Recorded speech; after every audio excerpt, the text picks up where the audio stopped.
we understand that the culture is not an alien thing. That culture is not an external thing that had nothing with our daily lives. When you look at bleaching, when you look at the wearing of weaves, when you look at our education system, when you look at our army was modeled on a colonial occupation to occupy and to divide and rule and to conquer. You know, I want to see our army actually like Rwanda building. Our need is not our foreign enemy necessarily. Our present need is hunger and underdevelopment. So it's about how do we decolonize these institutions. I think it's really, really important, because if we have been subjected over years to epistemicide, and there is also very clear evidence of cognitive injustice, whether it's self-inflicted or inflicted externally, this seep into everything that we do. I can wake up and in my farm and drink some lemongrass and drink some moringa and then cut some wonjo and make it. But actually, if people come to visit me, if I don't give them canned drinks, actually they're not happy, and bottled drinks. So it's all about the mindset. It's all about the cultural orientation, because it's not only about the music and the dancing. Culture is so much deeper than that. It's the collective rituals as the ways of thought, the construction of reality. So it's very, very important that we understand the destructive impact. And I think this allows me to locate what I've been trying to do, because as a scholar activist who's interested both in the production of knowledge, but also in the inaction of knowledge, in terms of our ways of knowing, our ways of being, how can I change that? How can I develop disruptive pedagogy? How can I engage in acts of resistance? You know, because it's not only about something that you enjoy, it's actually totally linked to our way of life. So some of the things I've tried to do is to set up Global Hands Publishing. And Global Hands Publishing has published about 12 books by prominent Gambians and also emerging Gambians. I remember at one point getting a group of young Gambians in early 2010 or 11 and saying to them that, you know what, folks, I'm going to allow you to put together, support you, do a workshop, and put together a collection of poems by young Gambians. And it's called A Harvest of Gambian Lines. And it's gone on. People like Dr. Barry and his work on land repeaters, which actually has been lost for a long time. Professor Gomez and his work on Baba Silla, his work on gender voices and gender cultural discrimination. We talked about the works of Tijan Sala, who is a prominent writer. We talk about Baba Gale Jallow. We talk about Hausum Sise. I had no idea that one of the most prominent slavers at that time was a Gambian woman, you know, in 18 something. And I read the book and I said, wow, I wish I had learned more about my culture, about my history. I could tell you about Christopher Columbus and Nina and Pinta and Santa Maria. I could tell you about Sir Francis Drake. I could tell you about the Magna Carta. But all of these histories, all of this cultural because culture allows us to hook ourselves and our identity around these texts. And we had to hook it on other people's way of seeing us. And this is still prevalent. The way we dress, the way we eat, how we bleach, what we wear, how we behave, what we think are civilized, are all linked. We cannot be isolated in that globalization, which is hinged on a capitalist kind of like monopoly and around money, materialism, and the Washington consensus is very, very prevalent, is very, very dominant. And it's all about marketing, it's about consumption. That is the way it is meant to be. It is designed to be. So if we can be sold all of these drinks and all of these foods and all of this ointment and all of this moisturizer, all of these products, to be told that what we know as beautiful is not beautiful. You know, when you have all of the, you know, that beautiful African woman in all her glory, in all her shape and size, and be told that actually that is not beautiful anymore. And we have to see ourselves in other people's eyes. That has links to music, to media, to how our stars behave and our stars actually present themselves. So it is very, very important. So we publish these books because we wanted, and I'm glad that and I need to recognize Professor Terry Gomez here in that he's been at the forefront together with Chano Barry and Dr. Barry as president of WAG, Writers Association of the Gambia, and people like Hausum Sise, who've been quite kind of like cardinal in pushing the agenda forward. But to get our books now being used as core textbook in the University of the Gambia. My job is done. Now I can retire and go and sleep, because the whole point was to actually to disrupt the curriculum, which we have seen as dominant. I mean, we've been organizing also the logic of the system. I see that, Auntie Khadija is here and she's there, but we, if you remember, some of us, we brought in Gugi Wachongo and to the Gambia, and we did a big conference on questioning the logic of the system. I think since 2013 or 14, I've been organizing annual logic, questioning the logic of the system. So people like Honorable Ivasala, people like Baba Silla, people like Gugi Wachongo, we've had Professor Fal, Jibril Fal, we had Ibrahim Asal. We had some really interesting people actually who come annually to this logic of the system, where we have a key person headlighting it, questioning the logic of the system, promoting counter-orthodoxy perspectives, challenging normality. And then these people would actually provide the shade so that other people, other emerging writers, other younger writers would actually stand under on their shoulders to actually try to reach for the sky. And we've been promoting a lot of people. We've also, by the same token, set up the Journal of Critical Southern Studies, which is actually focused on scholarship and Southern perspective. And we've been running it since 2014, promoting counter-orthodoxy perspectives from across the world. And this is about changing the narratives. This is about providing the muscle of the mind to the hands of development that we seek to engender. So we did also, I was part of the people who set up the Mboka Festival. I've had to go and pursue other things, but I'm still rooting for Khadija and Adam Abba, actually in promoting this wonderful initiative. And as part of it, we've been running the Manduar Cultural Festival. So we had Tata Dinding, and we've had Jaliba Koyate, and we've had some international artists, and we've had some local artists. And, when the Bukarabu beat beats, I cannot restrain myself. I have to get up and shake it properly. So, and I think we've been getting, the Fula dancers, we've been getting the Manika Dallas, the Kumpu, the Samayo, and preserving what is so beautiful, what is so absolutely gorgeous that we don't appreciate. So we've been doing all of those things. And I think I have a full-time job.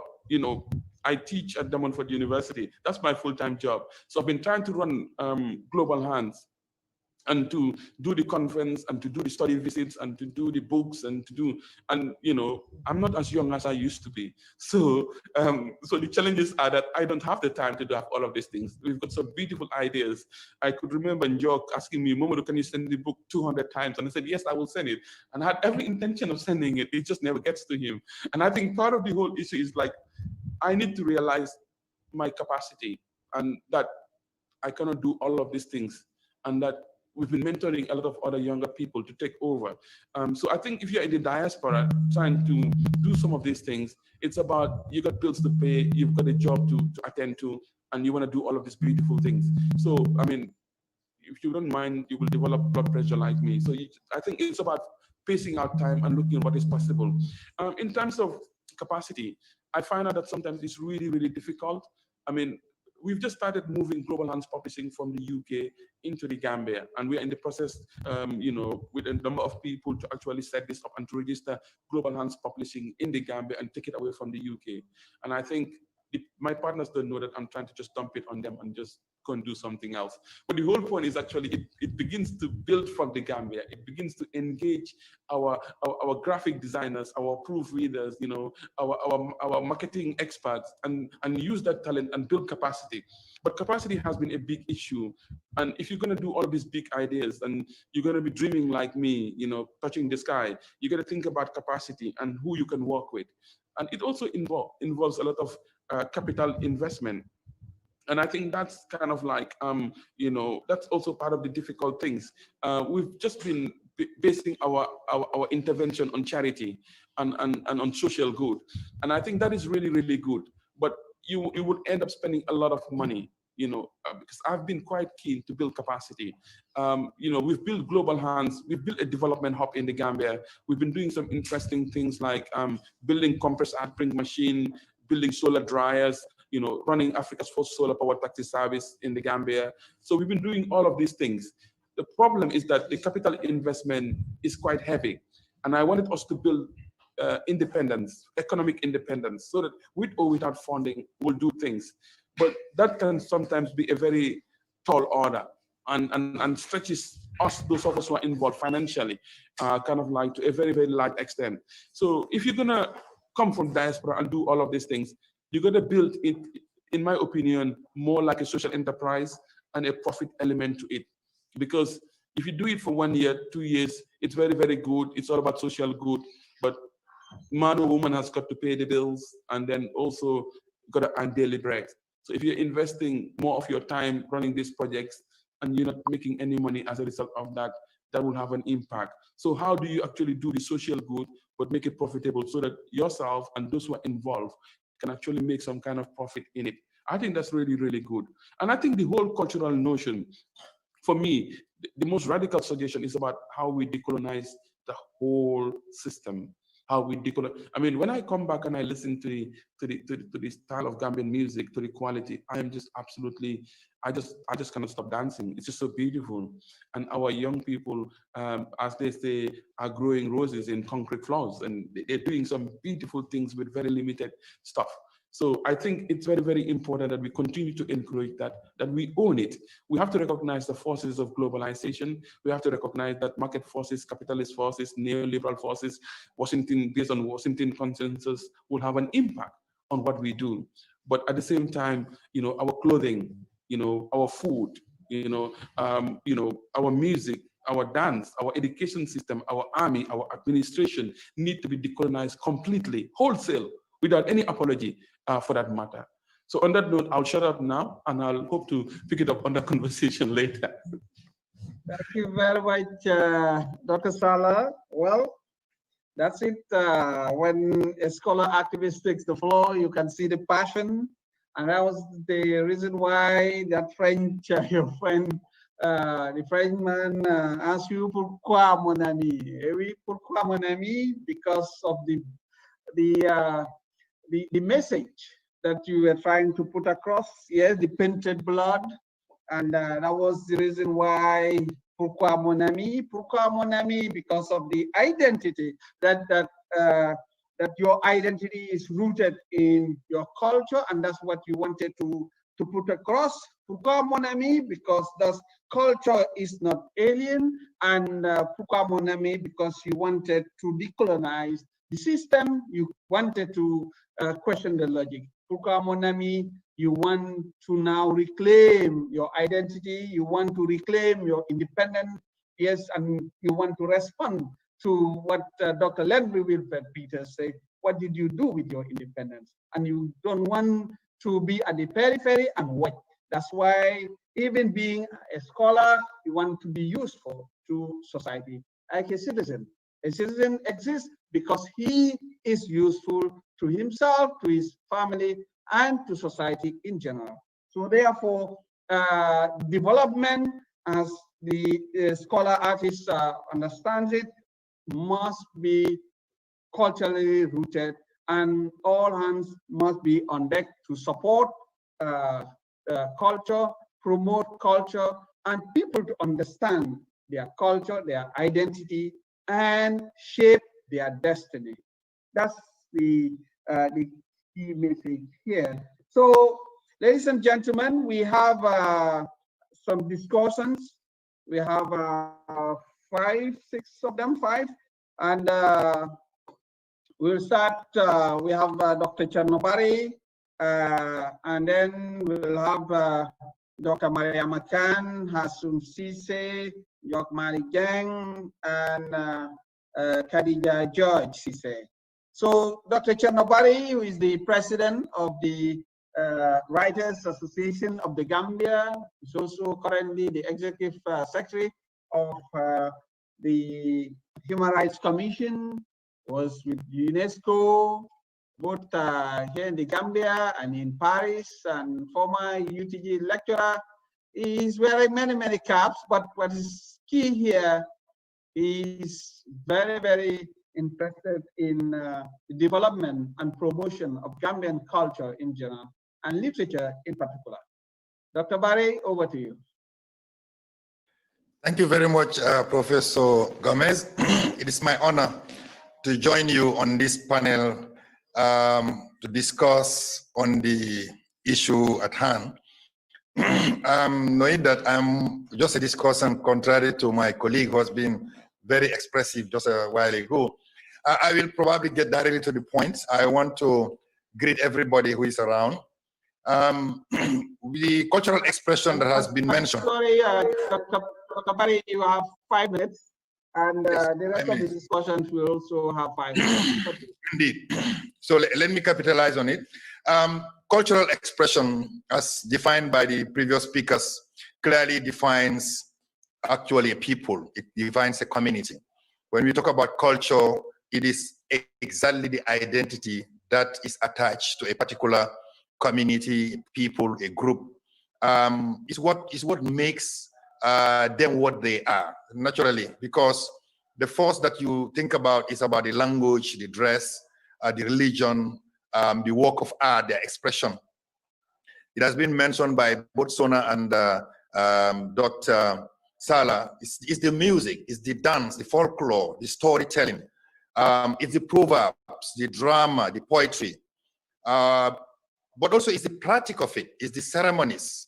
You know, when you get to a naming ceremony, the expression of the culture, when you get to an initiation from childhood to adulthood, when you get to a marriage, it's the transformation from a phase to another.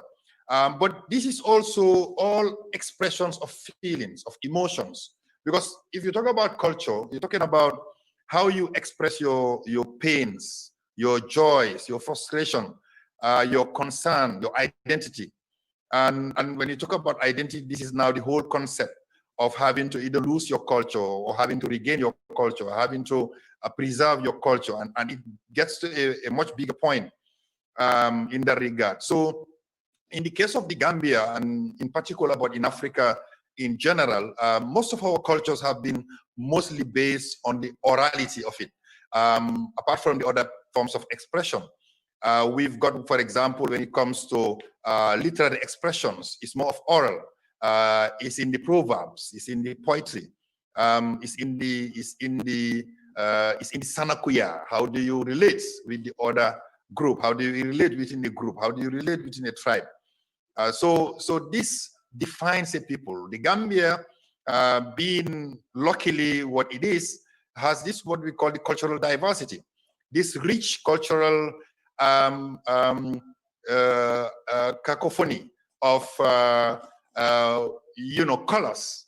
As Dr. Salah said, if you listen to the music, you are tempted to dance. And this is the music of the kora, the music of the halam, the music of the tama, but then you also look at it from the other perspective. It is in the diction, it's in the literature, it's in the art of speaking, in the art of writing. Unfortunately, this is where now the transition comes from the orality to the written. Basically, our whole culture has been, for the expression, more of orality. So it is more of how much of how good you are when you become an oral communicator, how much of diction you can carry in expressing feelings without hurting, in mediating between people without, in a more of a joke or a jovial manner. And this is where the musician can play a role. This is where the griot can play a role. This is where the storyteller can relay a message. So it becomes quite enriching for somebody speaking from the perspective of literature and literary expression.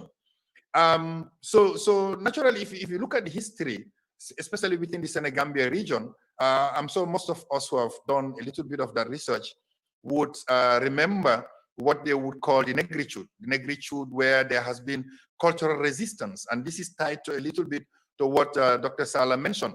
How do you now go against the voices, against those voices that have always promoted what is alien, promoted what is out, to make you believe that when you study the language, you will have to also, practice the culture that goes with the language. Assimilation, as the French would call it. You have to wear a vest and a tie. You have to sit on a table. You have to eat with a fork and a spoon. When gradually then you become alienated, you drawing away from it. And that negritude came to say, look, there is another cultural element of it that we will need to promote. And that brought in the black negritude. And I'm sure somebody who has already read a little bit of the Anglophone as perspective of negritude brought in the tigritude. That no, it's not only about the spots on the tiger or the lines on the zebra. It's more about how you also valorize where you come from, what you are from the beginning. How do you conceptualize it? How do you evolve in that? How do you preserve it? How do you express it against all odds, against the whole concept of language, of dress, of a way of life? And this is why it was very interesting when we had Ngugi wa Thiong'o here some time ago, because he has been one of those expressing voices when it comes to using your language, using changing the narrative from the perspective of your own language. I'm so Ahmadou Kourouma of Mali is a good example when he wrote Soleil de l'Indépendance in a Bambara language. You know, he said, I'm going to write French in Bambara. And when he did, he was, he was rejected by the most important publishing company, say, and he has to struggle very hard to publish his book because nobody wanted to read that book. They said it's a Bambara French, but he's resisted because it is all a perspective of, getting it from the cultural perspective. And that is the whole concept of cultural promotion. Now, what is trending today? Basically, in the Gambia, for example, a lot of things are trending. We have been seeing the emergence of what we call slam poetry. Very interesting indeed, because through slam poetry, there's a lot of heavy message that is being carried. A message that of renaissance, if you want, recognizing the culture again, of sensitization, of education, of edutainment, if I can use that expression. And then we have also the emergence of comedy shows that are also valorizing some of our cultural practices, of drama, in the TVs, but also of Sanakuya, because Sanakuya has continued to be the essence of our being. The Gambia is believed to be the smiling coast of Africa, but then it is not only about the smiles. It's about the expression of openness. It's the expression of conviviality, of openness, of love towards the other. This can be disputed, I'm sure, but the Sanakuya is also very important because it has instilled amongst ourselves that kind of tolerance where you can allow people to come, because you see, above everything else, language has been the vehicle of it all. And our history has all that role to play. So what I'm now going to conclude on is that is the new expressions of voices. And so we have to relate to it now. We have to see the new voices that are now emerging, and then see that there is a passion now to see that we return back to that culture. We valorize it. We give importance to the values that we might have lost along the way. And I think this is the whole concept today. And I'm sure that the debates that are going to trend on after this discussion or during this discussion would be, how do we get on with it from here onwards? How do we keep giving value to what we might have lost, be it the music, the dance, the folklore, the storytelling, the poetry, etc. Thank you very much. Thank you very much, Dr. Barry. I think, yes, during Q&A, really we'll be able to continue from that. This is very, very interesting. Yes, it's about the refusal of the alienation, but also sort of a celebration of a way of life, a new system, a different civilization. And that's what we need to do and then rediscover ourselves. And yes, to do so, we can also have another discussion that is our sister Mariama Khan from Lehman College, City University of New York. And as you know, Mariama wrote also different books, Futa Toro, and also Jufure, Kissing You with Hurting Lips. Mariama, please. And yes, you will not be asked, pourquoi ma sœur? Over to you. Professor Gomez, I will disappoint you. You seem to be very excited to hear from Mariama. Unfortunately, she's not been able to connect and she's given her apologies. So sorry for the disappointment. And maybe you can perhaps ask Khadija to come on next if she's ready. Good. At least, well, we hope to hear from Mariama Khan next time. Yes, and if Khadija George Cisse is available, our sister.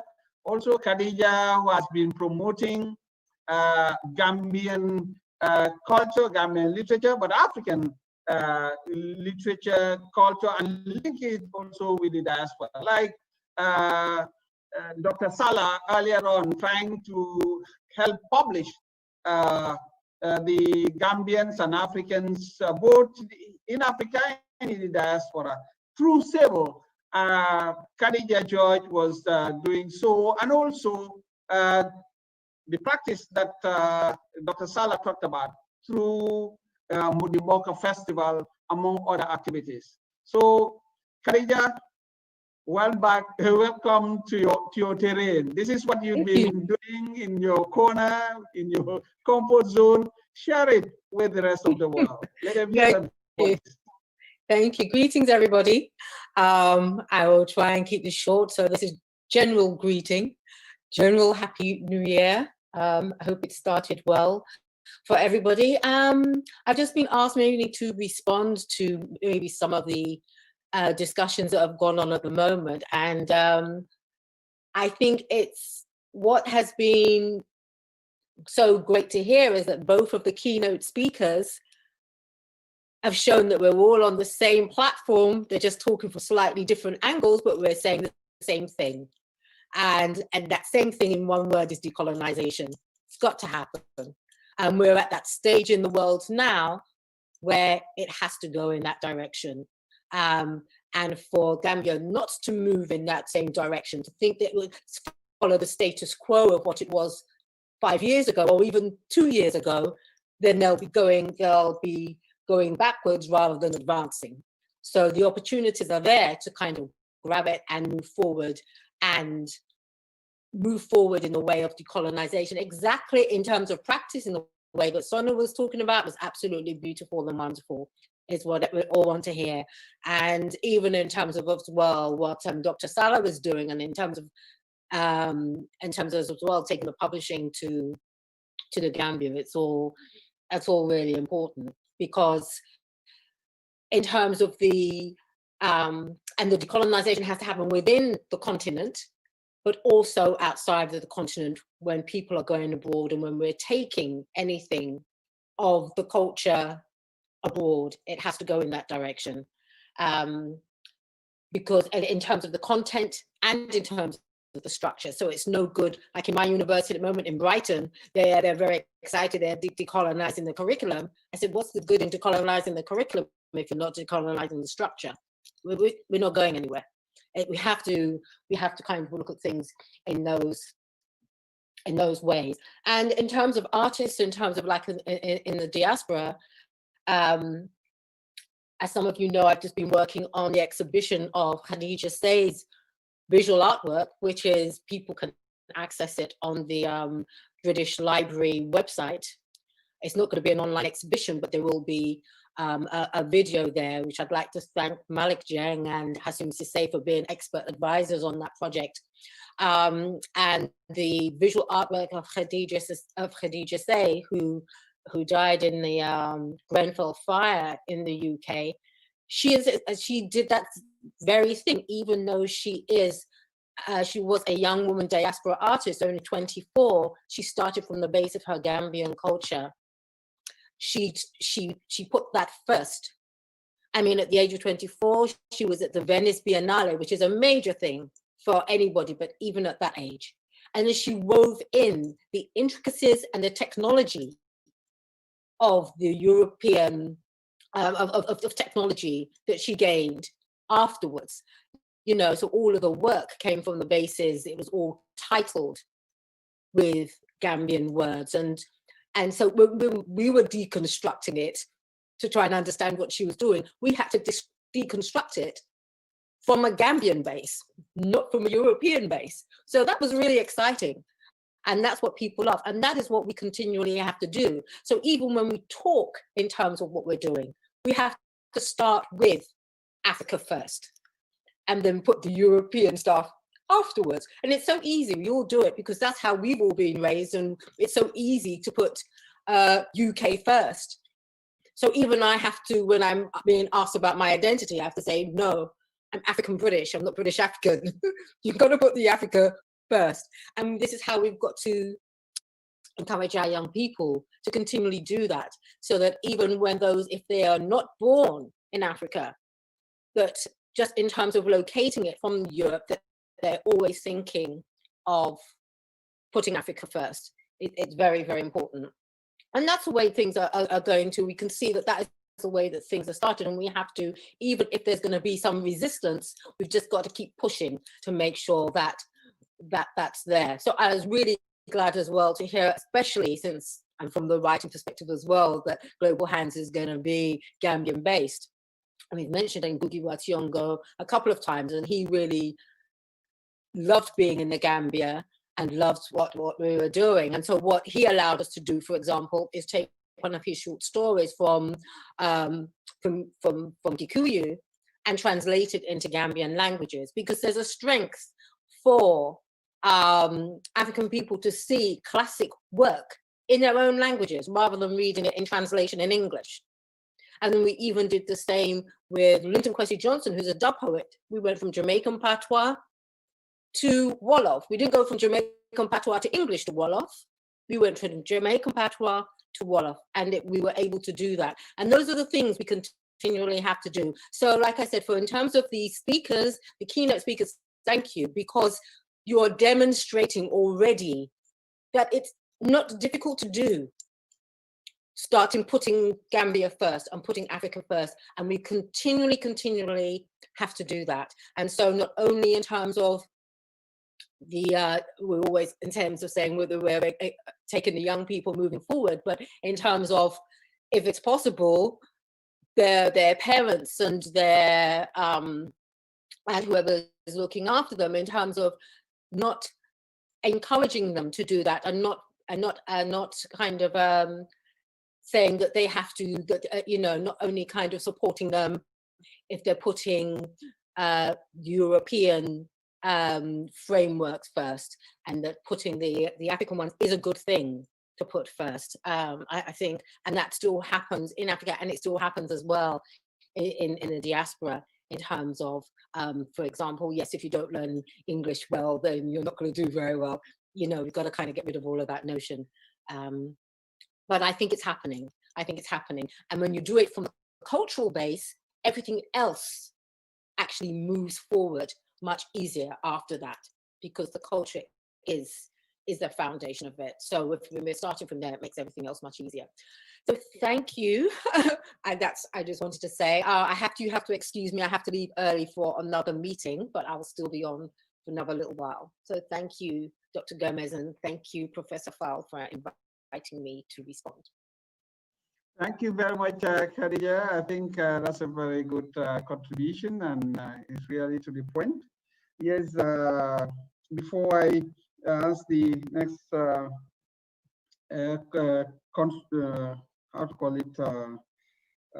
discussion, may I remind you that you can contribute. Later there will be questions and answers, but also people can write their questions, and also in the chat box, and also if you want to ask questions, maybe you can click the raise hand button if you want to speak during the Q&A.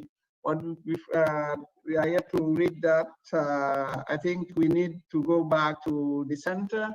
We are talking about culture, and there's need to really go back to that reservoir of culture in the Gambia. That is the National Center for Arts and Culture. And there, if we talk about NCAC, obviously there's a household name, that is Hasum Sise.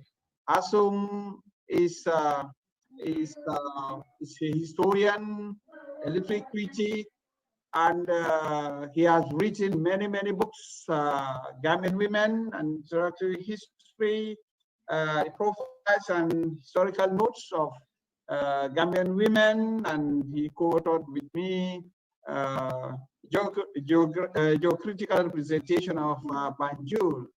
So Hasum is an excellent promoter of Gambian culture Gambian history. Hasum, I think you would have even given profile your entire salary just to be given 1 second to just promote Gambian culture and Gambian history. Over to you, Hassan. Yeah, thank you very much. Good evening to everybody. Professor, thank you very much. To all my friends and colleagues in the panel, it's a pleasure for me. Professor Fall, thanks for inviting us to join this very, very important discussion. The points are well noted. All the discussions have raised some very, very important issues. I was just thinking, like Hadija says, exhibition, online, thanks to Khadija, and really, as a Gambian, an arts administrator also, I feel very, very much elated and satisfied that in the diaspora, there are people working very, very hard, including our lead sister.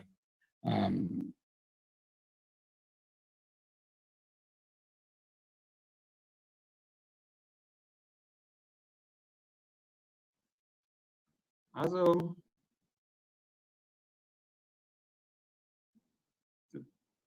it seems that we've lost Hasum because of network. Hello, I'm back. Hello, hello, Professor. Thank you. Can you get me? I'm back. Yes, please continue. Yes, sorry for that. Yes, yeah. And now, my contribution, will be centered really on like a historical approach,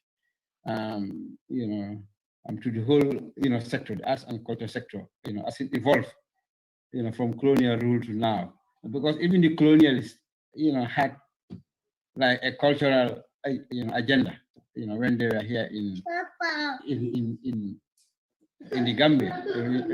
For example, they did very well to promote the teaching of 1 or 2 local languages in the schools. And then even after independence, really, the PP government also had very progressive, cultural and artistic agenda. The development, of the National Archives. In fact, one of the first projects of the PP government after February 1965 was to develop a National Archives. To bring together all the documents relating to Gambian history in one place. And immediately after that, the development of what was called the Cultural Archives, where our former boss and mentor, Mr. Bakari Sidibe, played a very, very important part. So you see, in the first year of independence, the government had this agenda to develop the cultural archives and to develop like the what is now called like the National Archives, under the late Mr. Stephen Ahmad Bahu. Even for a national museum, by 1967, you had what was called Friends of the Museum. There was nothing like a museum yet, but you had people like Dr. Florence Mahoney, like Mr. Bakari Sidibe, like Mr. Bahum, the late Miss Faith Renner. All of them are coming together to form this association called Friends of the Museum. And as they traveled the country, they were collecting artifacts, such that by 1985, these artifacts had been put together into a national museum. You see. In 1974, the first legislation concerning arts and culture was promulgated, the Oral History and Antiquities and Monuments Act. And in the same year, the Gambian National Troupe was reformed, because in 1966, when the Gambia participated in the Festival of Black Arts in Senegal, the troupe that went was declared a national troupe. You see, so just to tell you that even soon after independence, our government really did not forget the important role that arts and culture can play in the evolution of the new nation called the Gambia. You see, and of course in '74 the national troupe was reformed, and by the 80s, there has been a lot of development, the movement, in literature. Prof, you know this, more than I do. Danan, for example, at the individual level, at the, civil society level, people, who were, inclined, to promote literature, to promote Gambian writing, as an expression, of the Gambian voice. You see. Now, a great achievement too, really has been, like the declaration of some of our sites, heritage sites, as UNESCO World Heritage Sites, like James Allen in 2003, the stone circles, in 2006. And this is paradoxical because this was the time when we at the center were suffering from serious, budgetary, cuts. Yet we were able to have these two sites listed in the UNESCO World Heritage Sites. I'm pretty sure everybody here knows the significance of having a site listed on the UNESCO list. You see, so you can see that at the individual level too. I'm people like Mr. Bakari Sidibe, whom I have just mentioned. My former boss. Like Baba Sise. I have seen also. My former boss here. Dr. Bara. Saho. At the individual level, we are able to achieve a lot. Despite budgetary cuts and the lack of capacity. So really, as we speak now, in the National Development Plan, for example, culture and tourism come in as priority areas. And what we have seen so far is, for the first time, for example, the government allocating monies in its development budget, towards cultural promotion, development of our cultural sites. We are currently, finishing a project at the Kilbach, Stone Circle site. You see, our musical groups, our artistic associations, 7 of them, have received for the first time in Gambian history, like some funds, to enable them, start doing things. So to, conclude, the trajectory since independence has been checkered, but I think, there's a lot of promise as far as the culture and artistic sector is concerned. Now, the role of government is primary, but I think, civil society, like people in the diaspora also, should continue to play their important role, the various, roles that they can play, so that, we can, see Gambian culture, creating more jobs for the youth, creating national unity, national cohesion, and also continuing to give our country a national identity. Thank you very much.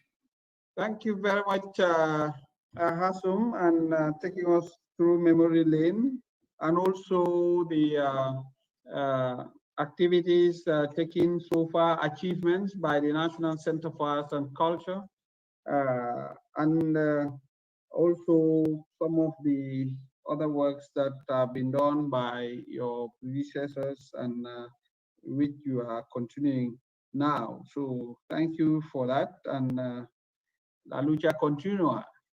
And yes, from an institutional perspective, we also have citizens taking up and understanding that the challenge is not something that can be done by government alone, by the National Center for Arts and Culture alone, but everybody, all stakeholders. And that's the reason why you have Mr. Jog Malik Jeng, music promoter and director of Yaram Arts, also contributing his quota for that development, that promotion of Gambian culture, so that we all go back to roots and position ourselves and offer something unique, something original, something raw to that banquet of civilization. Malik, over to you. Your mic, please. Mic. Okay, good. Is it done? Okay. Thank you again, Dr. Gomez and all the panelists. Well, it looks like this is a Pan-Africanist panel. I'm not sure I am qualified to wear that hat yet, but there we go. So quickly trying to respond to some of Sona's keynote. There was this issue, and she was very right. I just want to more than sort of second Sona on the subject that we need to move culture from the peripheries. We need to bring culture to the center, to the heart of everything. To me and most people, the intrinsic values of culture alone is enough justification to put as much money as possible. You cannot quantify sort of, let's say, the happiness that one gains just from going to maybe a Sona Jabate or another superstar. So it's not only money, but I think we can even go beyond that.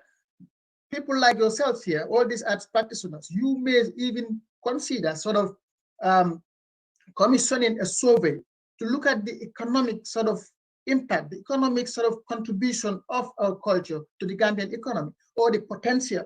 Because I think, you know, sort of relegating culture to sort of margins of society, sort of seen as not very serious people involved in it, I think that is a real wasted opportunity. A lot of other sort of, for instance, in the West, or most sort of conscious societies, they move culture, they associate culture with all sort of discipline, all sort of walks of life. If you look at the potential of mixing or linking culture with education, sort of how children at an early age, what is the impact for you Pan-Africanists? Just think of like a child from that sort of early age being sort of, you know, developed into that sort of cultural mindset. Not only would that be developing his artistry, but sort of the conscious level. And you're talking sort of this helps sort of their capacity in terms of their knowledge and how to sort of develop it, academically as well. This is proven. We're looking at culture and health. Not much is done, but there's enough sort of proof. Like I read a report yesterday from Lawrence Stewart. These people have sort of independent projects coming from UK and working with sort of the Kenyaleng society in the rural areas of Gambia. And they're working with women. They're working with sort of new mothers and mothers to be.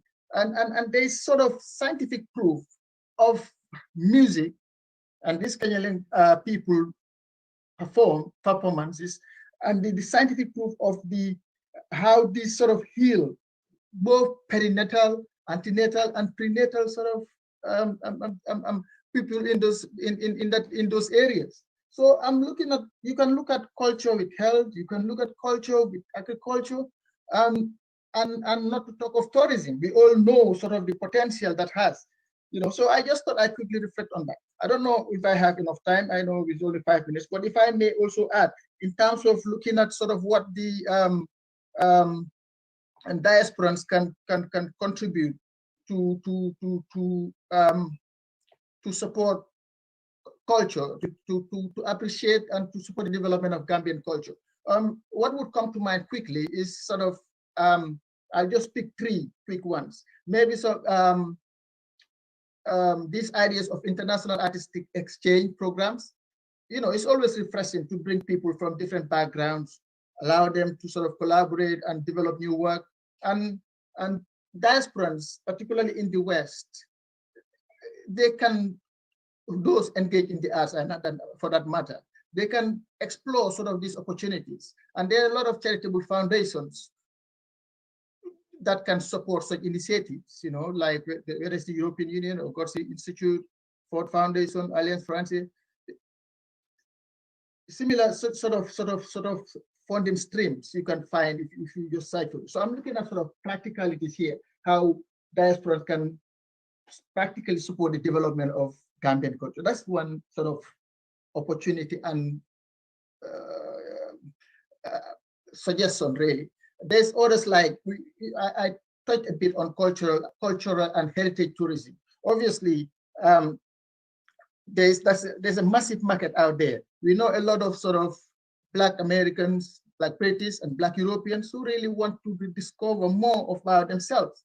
And this market is still not quite tapped in Gambia. We learned from the experience last year of Ghana year of return. It is reported that over 1 million diasporans visited Ghana, and economically it has injected $1.8 billion. So, you know, look at this thing. And the point and the link with diasporans here again is the fact that the Ghanaian diaspora were the people behind that massive success. Obviously, most of them from America, but again, talking about diaspora potential contributions to development of culture. And quickly, last one, maybe at a more local level, we all know that all these Gambian organizations in sort of the big European cities and America, we continue to hold annual events. These events are now very big. I know all these sort of organizations have their challenges. We have financial challenges. We face with a lot of stringent immigration red tape, not to talk of the sort of stress level, but it is still a window. It is a good opportunity to help, you know, involve or engage sort of local Gambian artists and give them this international exposure and sort of a big stage experience. So these are three quick things. And like I say, the reflection on the relevance to move culture from the margins to the heart of everything we do. I think I can stop there. But before we go in, I might as well just mention that we have wonderful, and this we have to, you know, I have to mention the young Gambian sort of British who won BBC Sound of 2021, Paz Saliu. I mean, again, we're talking of culture and diaspora. So you can see the link. If Paz Saliu, and for that matter, there's another Gambian by the name Jehus. These are big young artists of Gambian heritage. And all this you can link to how they can be seen. I mean, obviously they are British as well, but they can represent Gambia in the wider scheme of things. So let me stop there for now. Thank you very much. Thank you very much, Jock. And I think it's very, very important that there's need to move culture from the margins, and also the relevance and the importance of economic contribution of culture in national development, and also the diaspora's contribution to the promotion and development of Gambian culture, and especially, and also Gambian economy, and, you know, moving from brain drain to brain gain. So for them to be useful, yes, you can be in the diaspora, but also being useful to the Gambia, being useful to your people by supporting the artists through activities out there, giving them opportunities, but also contributing here back home. Yes, ladies and gentlemen, if now that was the first segment of this session. We now, you've heard from the keynote speakers. You've also heard from discussants. I think since this is, we don't want it to be a one-way traffic, we want you also to really take the floor and share your views, your comments, and to do so, you just need to go to the chat box or click the raise hand button if you want to speak, and we will take 3 to 4 questions and comments from you, from the different participants. We'll give you what maximum 2 minutes each, and then also we allow the keynote speakers or the discussant, depending on how they feel it, the way the questions were addressed, and they will be able to respond to those. Also take 2 minutes to respond to your comments or suggestions. Yes? Is it? The first question we have is Mr. Jibril Ngom. Oh, Mr. okay. Jibril Ngom, you can put your mic on and your video. Over to you, Jibril. Yeah, thank you.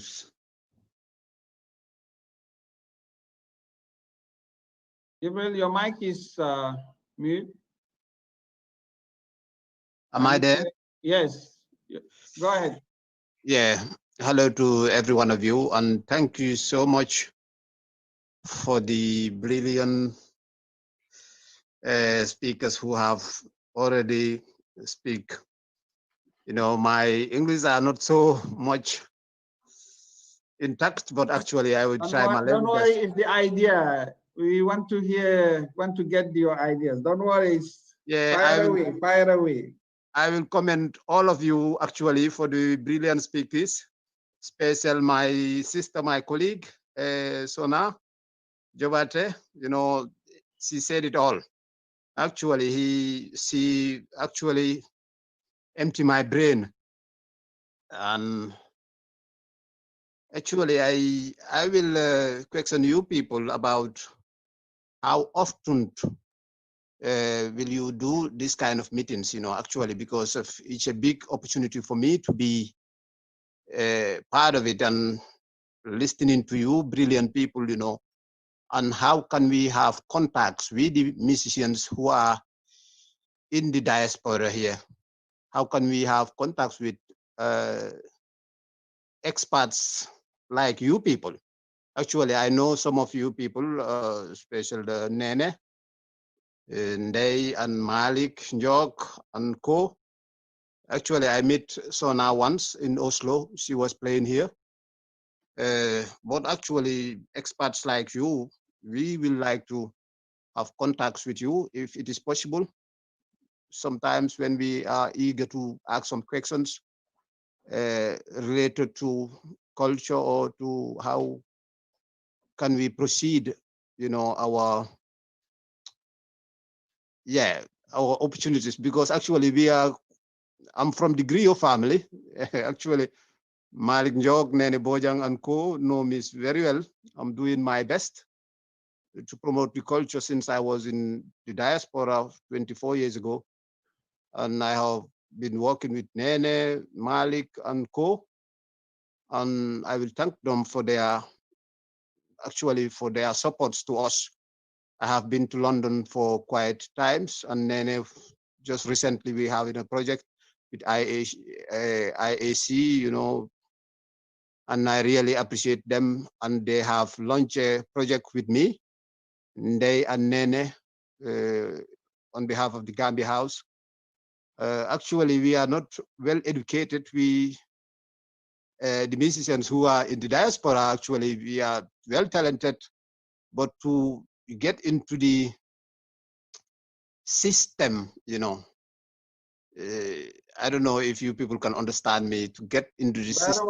Very well. Yeah, well. They will people respond who to might you help us to write and do the expertise work, you know, and it's what Nene and they was doing for us, you know, recently. And I'm so proud of what I achieved on behalf of them, the whole of Gambia House, you know. I'm so proud of Njok Malik too, you know, with his hard work he have been doing for so many years, you know. Actually, we are stars in our culture and what we can do, but obviously we need help of, you know, the promoters and the people who are well educated to support us in that field. Thank you. Thank you very much, Jibril. They later on they will give you a response. And before I give the floor to somebody, I want to acknowledge what you just said, Nene and Day, you know, for Gambia House. I remember when I came to Norway, they treated us, myself and the delegation, they treated us like kings. So, they really very good Gambian citizens out there. Yes, next. Next is Modulamin Jajusi. Modulamin Jajusi, you can put your mic on and your video on. Modulamin? Thank you very much. However, I'll just have to slightly turn my computer. Thank you very much for inviting us once again. As the host rightly mentioned, Mr. Malik. My name is Mudlamin Jajusi, but I am not here today as an individual. I am here as a university student representing the whole of the university. And of course, the 19th Executive Council of the University of the Gambia. We are very, very happy and glad indeed to be participants of this very important forum and discussion. To the panelists, to the host, to Sona, to Dr. Per Gomez, to Mr. Jibril, to Ngom, to Amisheri, Auntie Ami. We miss you so much, and we want to say thank you very much for inviting us. However, we have to just reinstate the point that has been mentioned, or the various points that have been mentioned in the aspect of culture within the Gambian society. Of course, it is actually very important if you have to mentor it or measure it down to the dimension of university students. Today, in our capacity, we are here as English language students, as history students, as government students, as geography, chemistry, political science, and development studies students. And we are saying that in the whole area of history, in the whole area of culture, in the whole area of the diaspora, being active in the Gambia's national development is of huge value and importance. But then what we want to make sure is that in the aspect of research and publication for the University of the Gambia and for university students, we want to beg at least or call on all stakeholders, Dr. Chernobari, call on Sona Jobati, call on a lot of other people who are present here, important stakeholders, Mr. Hasum Sisi, that help us in making sure that our research that we are doing in aspect to culture and tradition in the Gambia, maintaining a lot of values and cultures within the Gambia, help us so we can have at least something that we can call ours as University of the Gambia students. I would say right here that it gets very difficult whenever we go outside. We'll do our very good publications and writings, but then it's always difficult to have somebody to help us take it to the next stage. That I believe if this is something that everybody want to put at least one or two things into, it is going to be of great value and important. Dr. Per Gomez, you always tell us this in class, and of course in all your social gatherings, that right now at this stage in time, that we are not future leaders, we are already leaders. And as young people of the University of the Gambia, I would say that a lot of us are here in making sure that we get what we want to do in building a society of value and importance. So we're saying thank you very much. And however, we are sending this request to Ms. Sona Jobate. The University of the Gambia usually have what we call the annual student week. And this is a gathering that brings students from all over the faculty, all over university, in making sure that we participate in activities geared towards national development. We do have what we call a cultural day. We're not only calling to Sona, but to all stakeholders present here. We want you guys to come on and support this student activity, because in a way, it is going to help us maintain a very cultural practice, a very good practice within the university fraternity and even to outside students. We're calling on Sona here today. We will join the program tomorrow too, but we don't know if we will see you. We will use this opportunity to say that we would definitely need you. If you can help us, please come over, perform for us at the cultural day. Let people see you, let the students see you, let them know that we have a Gambian who's doing extremely well in the diaspora. Let the students feel that energy, that vibe, that fulness and willingness to do whatever that we can, wherever we need it. To Mr. Malik, to everybody who's present, and of course to MSDG, we say a very big thank you, and we hope and pray that tomorrow too will be a very successful event. On behalf of the students of the University of the Gambia, we say thank you very much. We are indeed honored. Thank you. Thank you very much, Dr. Lamin Jajusi, and speaking on behalf of the UTG Student Union. And thank you for that vibrancy. Well, you've heard it from the keynote speakers, from the panelists, and it's all about moving from the margins. So as friends, you need to move from the margins and take the lead. So that's the call. So if you hear the message, move out and be counted. Yes, I think your message is well noted, and I think they will get back to you later. So any other question again? Yes, Professor Gomez, we have two other questions. MSDG is pleased to hear from the University of the Gambia students. We've been partnering with the university for 3 years now, so we're pleased that they've been able to join us. The next two speakers are first Assistant Superintendent of Police Babukar Dumbuya of the Gambia Police Band. And after him, we have Miss Tida Saho. So ASP Dumbuya, please put your mic and video on. Thank you. Are we going to mic first before? ASP Dumbuya? Hello, I salute you, sir.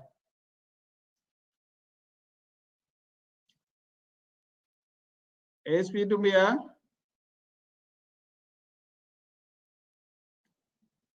Please unmute yourself.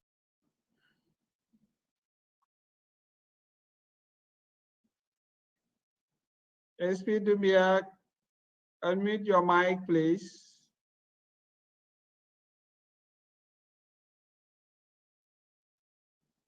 Maybe we go to Tida once ASP Dumbuya is working on the mic, and we'll come back to him. What do you think? Yes.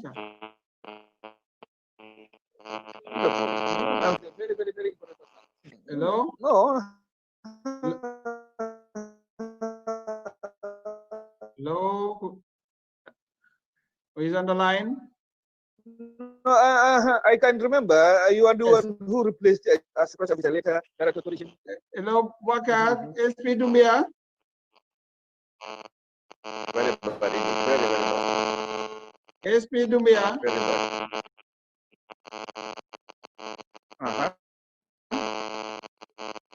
Hello. The network. Yes. Profile. Yes. You see, the information is circulated to all traffic officers and the other producers. Hello.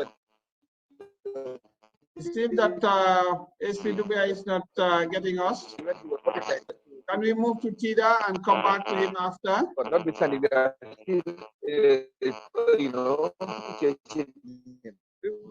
Profile. Give a file. Yes, I'm trying to stop ASP Dumbuya's line. Just a moment.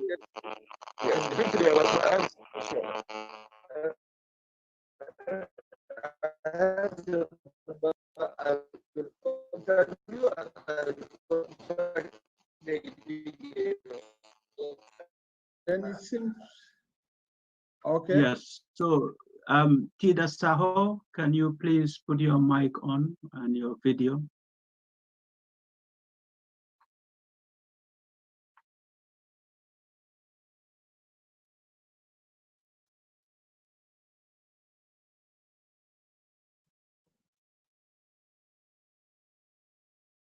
Hello, Tida. Tida Saho.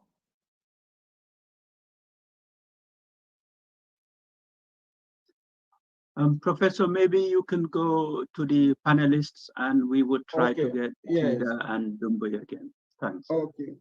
Yes, so yes, to the keynote speakers and the discussions, you've heard our brothers and sisters raising different issues earlier on, and especially up to the students. So please take the floor. We start with the keynote speakers and then the discussions. Yes, we start with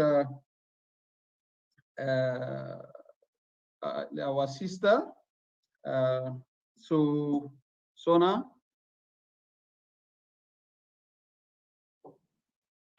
Yes, I'm back online. Wow, thank you to the contribution from our questions that just came forward. Really important questions on both sides. I think to the first questioner, sorry, I didn't note the name again, but it's a very valuable point actually that he raised, which is the situation of a lot of very talented artists, and as I call them, cultural ambassadors that are coming from the country, both inside and outside in the diaspora currently, is trying to, make the most or benefit in some way, or even, as we might say, capacity build in some way to build their outreach as much as possible. I do think it's a responsibility of us within the country, or whoever has that platform, to be able to create something for people to plug into, to benefit from. I do see that as something that is very, very important. I would, as I always do say to people when they say that to me, the word uneducated, I really don't like to hear that word coming from anyone who is so culturally richly endowed with so much. So we again have to look at our terminology. There's a lot of scholars who've done a lot of work on that, and I think that's also a very important part of shaping our mentality, the words we choose to use. Just because we have not been Western educated in the Western sense does not make us uneducated. It makes us amazing ambassadors for a particular area of what we have to offer, and that happens to be, in the case of the speaker that just made a question before, in the musical area. So please, give that platform, that respect, and that status, as far as I'm concerned, where it's due. And I think there are amazing initiatives going on in the Gambia. We've heard so many of them from people who have spoken before this right now on this panel. So I think it's a great opportunity to maximize from the suggestions that have been brought forward in terms of trying to make the most of some of those avenues. There's things that I've heard also that I would like to also follow up on as well. I would also encourage people to reach out to us, to my academy also. If there's anything we can do and we can offer, I'm always, that's what I'm doing. It's what I'm here for. I often say to people, yes, I'm on the stage, but I'm on the stage for a reason. I'm on the stage to spread a message, to say something, music is a medium for communication. It's not for fame, it's not for money, although we want to pay our bills, yes, but do something with that platform. And for me, it's to spread a message of being able to raise the regard of African culture in general. And yes, of course, I'm standing as a representative of the Gambia, but it is also a bigger platform than that, is African culture at large. And for me, us as performers, people who have that opportunity to communicate with thousands of people who have no idea where you're from, do not even know what the instrument is in your hand sometimes, it's a unique opportunity to be able to say something very important to those people and also to people back at home as well. So really treat that as something that is to be hugely proud of. Those of you who are in the diaspora, who are carrying our traditions and those cultures, to be hugely proud of that, and to use that as an opportunity and a channel to be able to spread a particular message. It's often something that I often question with my students is, what is it that you want to say? It's not just about playing music and dancing and being happy. What message do you want to bring to the table? What is it that you're doing to actually cultivate or give back to where it is that you've come from? To the university students, I just, whenever I hear, young people talking, I always smile, because again, this is why we do what we do. And it's, for me, I can't put into word how refreshing it is to hear young people, young Gambians with the passion. It's something that I want more of, to feel that passion, to feel the urgency as well. As I often say to people, it takes a long time to develop, yes, but I always feel like, but I don't have ages. I want things to happen now. So let's look at constructive ways to make things and implement things now, with a mind to making sure that the sustainability is there for the future. But let's not talk on these, conversations too much. Let's just get going. Let's try to implement things as much as possible. And to those students, yes, the easy answer for me is yes to everything. I'm more than happy to be involved in any way that will encourage and support the students at the university, because it's the next generation. I'm very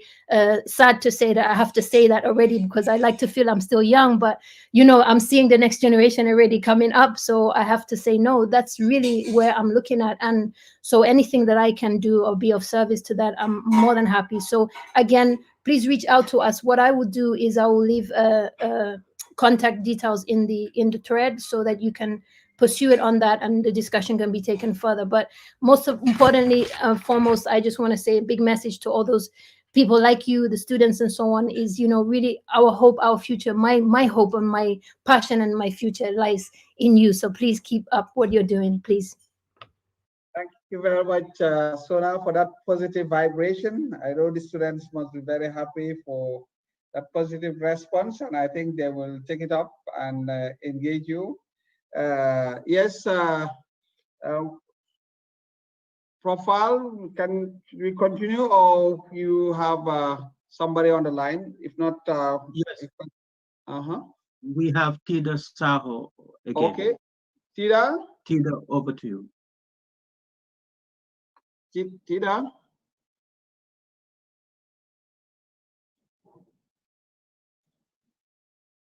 Tida?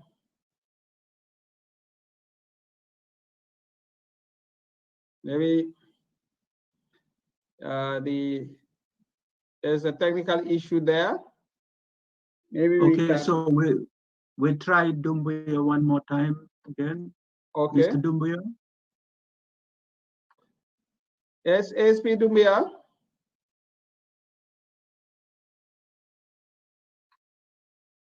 ASP Dumbuya.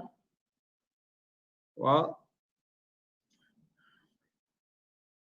Okay, back to your panel. Then. Okay, then we continue, and we can come back to them whenever there's the technical hitches are addressed. We maybe now give the floor to Dr. Salah, the academic activist, to respond to some of the issues raised. Dr. Salah? Or your mic, Dr. Salah, your mic is mute. Can you unmute the mic? Okay.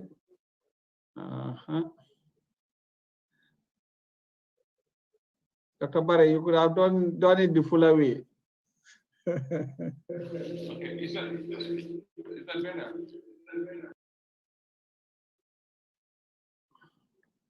Is the mic, the MSDG, my Gambia mic is mute, so that's why. Yes, go ahead. Can you hear me now? Very well, loud and clear. Okay, thank you very much. Thank you very much, Professor Gomez. And I think I want to thank you to Sona for answering those questions before. For me, there are 2 points I picked up. One question was, what can be done to restore the originality of pureness of the Gambian culture?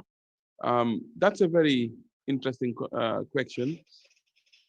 I think we need to see culture and position it as something that is dynamic, that is changing and shifting all the time. And I think if you look at the forces of globalization, in that time and space and distance have been conquered, and possibly you talk about the influence of mobile stateless capital, then you begin to see that culture cannot be stagnant, cannot be standing still. It moves with different influence. So I think we need to factor that in. The second bit is like, in terms of government policy, I think there's a lot that needs to be done. In terms of people taking ownership of the process, there's a lot that needs to be done as well, so that it's not left to the hands of 1 or 2 people to do it, but everybody has a part to play. In publishing books that will preserve Gambian culture and Gambian history, I didn't wait for anybody. I didn't ask for anybody's permission. I did what I felt was necessary. So I think that is quite important, that we see the role that we can play in the system and we do what we can. Our officers are elected, our government is elected, our civil servants are paid to do a particular job, and we hope they do it, and we call them to account if they don't. But in addition to that, I think there must be a role for the voluntary sector. There must be a role for student activists. As the former president of the Gambia Students Union, I know what I'm talking about here. And I think it's very, very important that students as at the forefront, as cultural vanguard, you know, they bear witness, as they argue in the National Student Statement, they bear witness to the suffering of their people. Therefore, they must bear witness to their liberation. And I think there's a big part, not only in terms of asking for favors, but in terms of taking action, taking initiative, raising funds. As the president of the Gambia Students Union, that's what I did. And I hope that Mr. Jajusi and the others, you will keep on doing the same thing, because the students occupy a very central role that can challenge government, that can challenge societal thinking, and that can demonstrate initiative. I think that's really, really important. In terms of research publication, like I said before, we set up the Journal of Critical Southern Studies purposely to promote counter-orthodoxy and Southern perspectives. And I think there's spaces in which especially the Students' Union and other groups must actually generate venues and spaces to disrupt and to challenge and to critique and to take action. And I think this needs to be a training ground that needs to be more fertile than possibly it is at the moment, but I stand to be corrected on that. But also, if there are particular capacity needs in relation to, for example, research, in relation to documentation, in relation to publication, there are many stakeholders that you can work in partnership with. What is wrong with the UTG Students' Union starting a publication house? There are a lot of us who will support you, who would give you the training, who would support you to make that happen. So I want us to shift in terms of focusing more attention on what we're going to do to change the system, in concrete terms, in very, very concrete terms. So, Mr. Judge, I can speak to you like this because I invoke my privilege as an ex-student of GAMSU, ex-student president of GAMSU. But this is, I expect more from the students. I've been a bit out of the game. I'm not sure what is happening, but I just want to see a more vibrant union that is actually infused in every life of the Gambia and every section of the society in terms of being the vanguard of change. Thank you very much. You've challenged the students to be vanguards of change and make sure that they also question the logic. Well, as university students, they are called to question the logic and so that at the end of the day, they find the answer. Yes, we go to the discussions. Dr. Barry? Thank you very much, Professor Gomez. I will also, I think, reiterate what Dr. Salah has just mentioned. But then I want to also say that with regards to the question raised by Mr. Jajusi, how would we be able to help? And I appreciate the fact that a former president of the student union is able to give them some hints. Initiating is always difficult. Sustaining that initiation, establishing associations, nurturing them, building on them, and then really looking for funds is not always easy. But I think the initiatives should come in a strong way. In the case of the Writers Association, for example, we've already started a masterclass series. We are hoping to begin the first activity tomorrow. And then we have Dr. Mahmoud Salah, who is going to be proposing a poetry discussion and poetry creative writing tomorrow for few participants. And then from there, we are going to look at other areas, even the cultural areas. Why not? Sometimes music is good. So have some few people to come, have some little music around, some poetry, recitations, etc.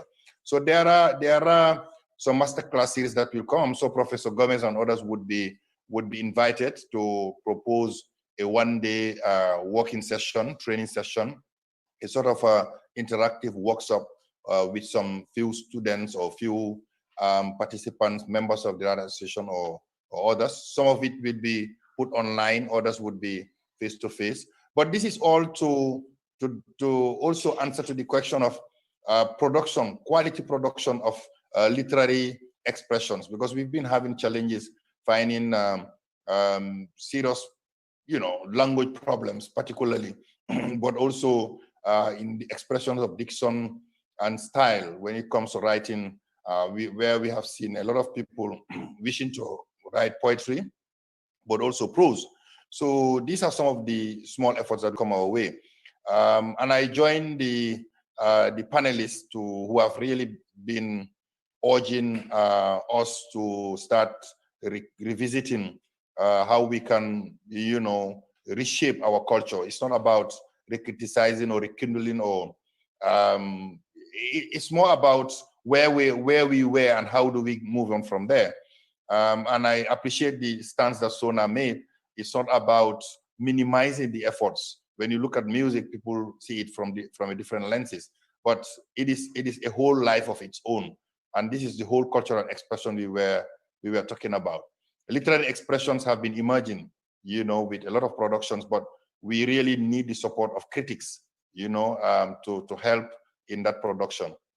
On the last note, I want to express my gratitude in particular to Professor Fall for the invitation, and I'm hoping that with this kind of platform, there is a lot that will come our way, so that we will be promoting and encouraging and questioning some of the issues that are of relevance, not only for Gambia, but for the whole of Africa. Thank you very much. Thank you. SP Dumbia? SP Dumbia?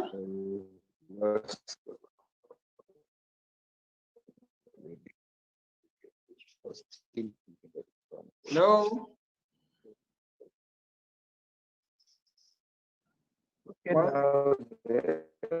Okay, now. Hello, SP Dumbia? Well, it seems that... Yes, hello? Yes, Mr. Dumbia? Hello? Yes, you can take the floor. Hello? You can ask your questions or... Are you getting me?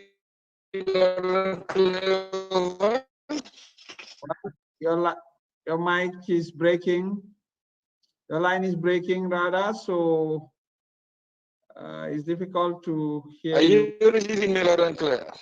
Yes. Okay, just go ahead, Risi. Hello? Please go ahead. I am.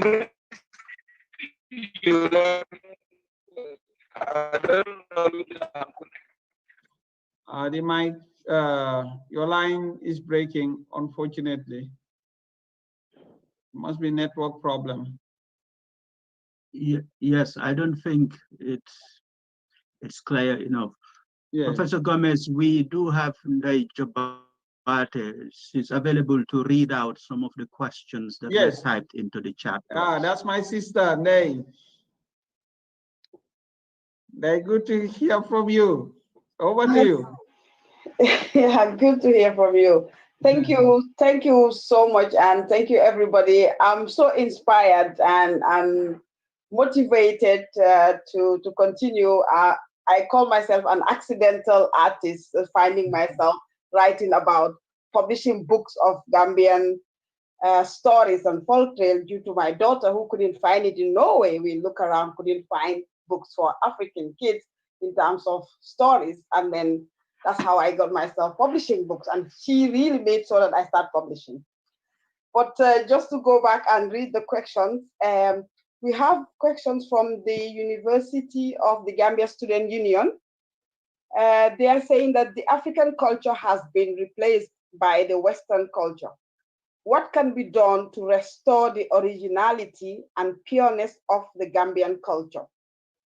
Question number 2 is, what is your suggestion to the suggestion that culture and heritage should be inculcated in the Gambian schools curriculum? Okay. Those are the 2 questions? Those are the 2 questions from the university. The rest of it, they're just repeating the same question, I guess. Yeah. Okay. That's good. Maybe that will be a good transition for us to give the floor to Hasum to respond to those questions. And then we'll come back to you, Ndai, if you have other questions from the participants. Yes. Hasum? Is Hasum around? Well, if Hasum is not around, we allow Njog to at least respond to one of the questions, and also Dr. Sala, because we talk about the academic aspect of it there. Professor Gomez, yes? We also have Professor Bala Saho on. Oh, and okay. He would, yes. Yeah. Okay. Yes. Okay. I thought that was after this we will get both Abdul Karim Wagan and Bala. But it would be good also, Bala, Prof. Bala Saho worked as director of NCAC before moving on to the US, and where he's now a professor. Prof. Saho?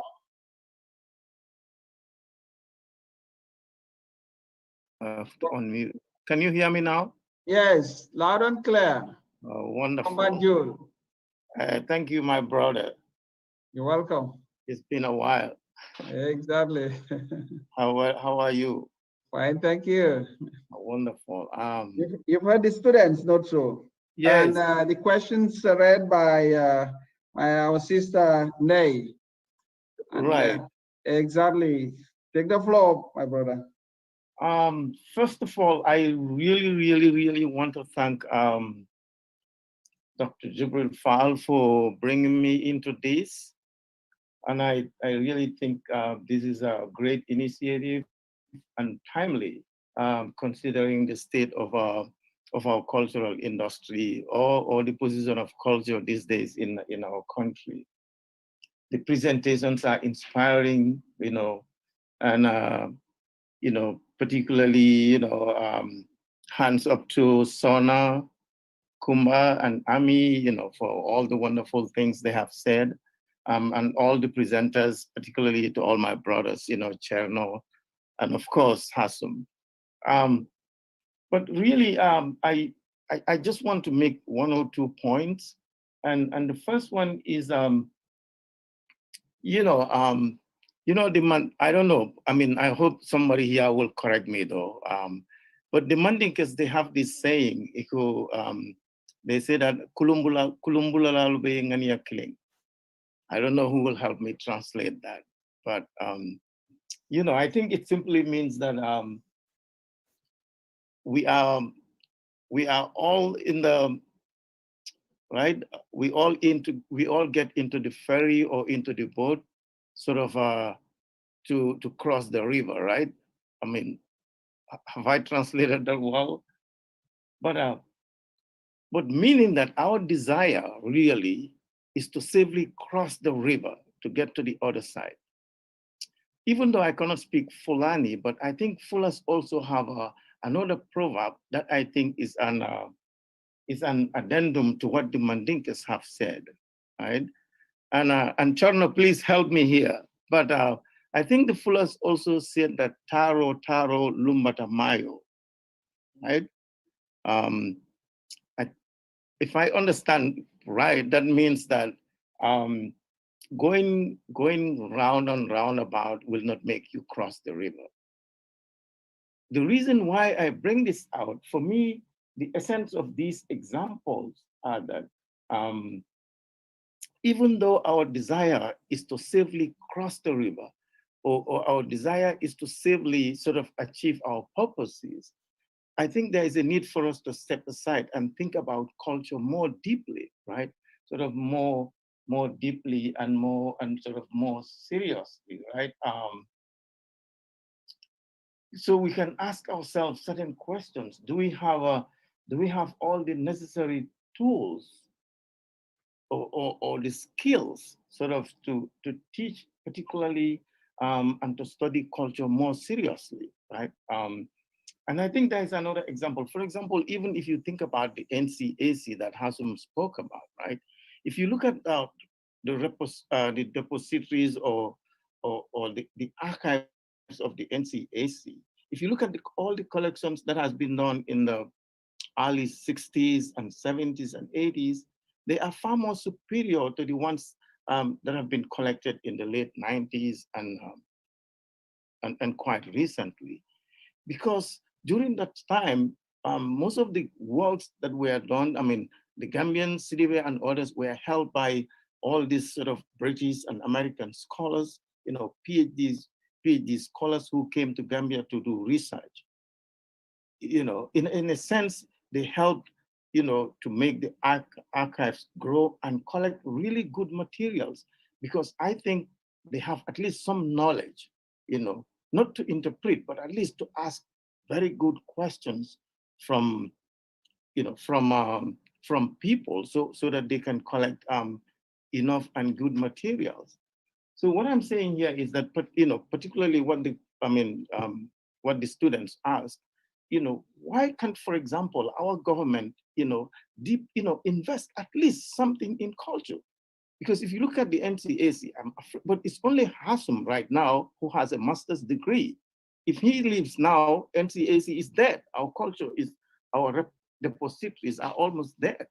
Or even if you look at the Ministry of Culture itself, how many people really are there who have a higher degree?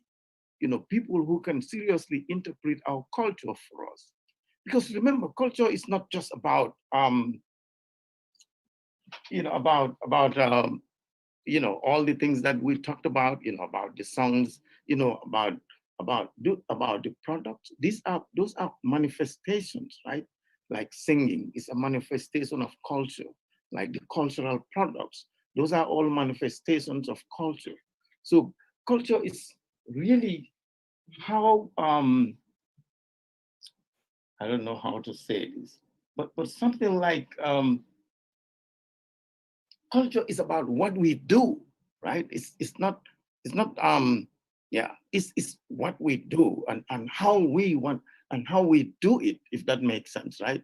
How we do it. For example, how do we cross the river, right? Do we have enough paddle? Do we have enough gas? Do we have a boat that will, that is good enough to carry all of us across the river, right? And I think those are really good questions to ask.